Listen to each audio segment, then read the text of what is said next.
to our channel how to Photoshop best exporting settings. So we will just open the Photoshop, and after I will just select it my gallery of photo like this.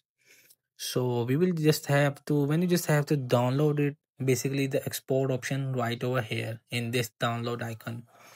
So if I just tab on it, and there's an option of quick export as PNG, so instantly save your image as a PNG file. Or another side, there's an option of export, save your work in multiple formats. So when I just tab on the second one option, so there's an option, you just have to purchase the subscription of it monthly or yearly.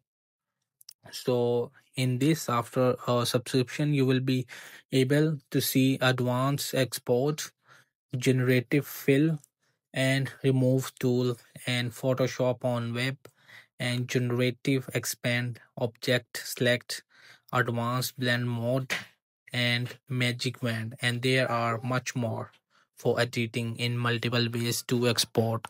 So once you will just have to subscribe this subscription monthly or yearly, you will be able to export the best settings in Photoshop. So that's it. Thank you so much for watching.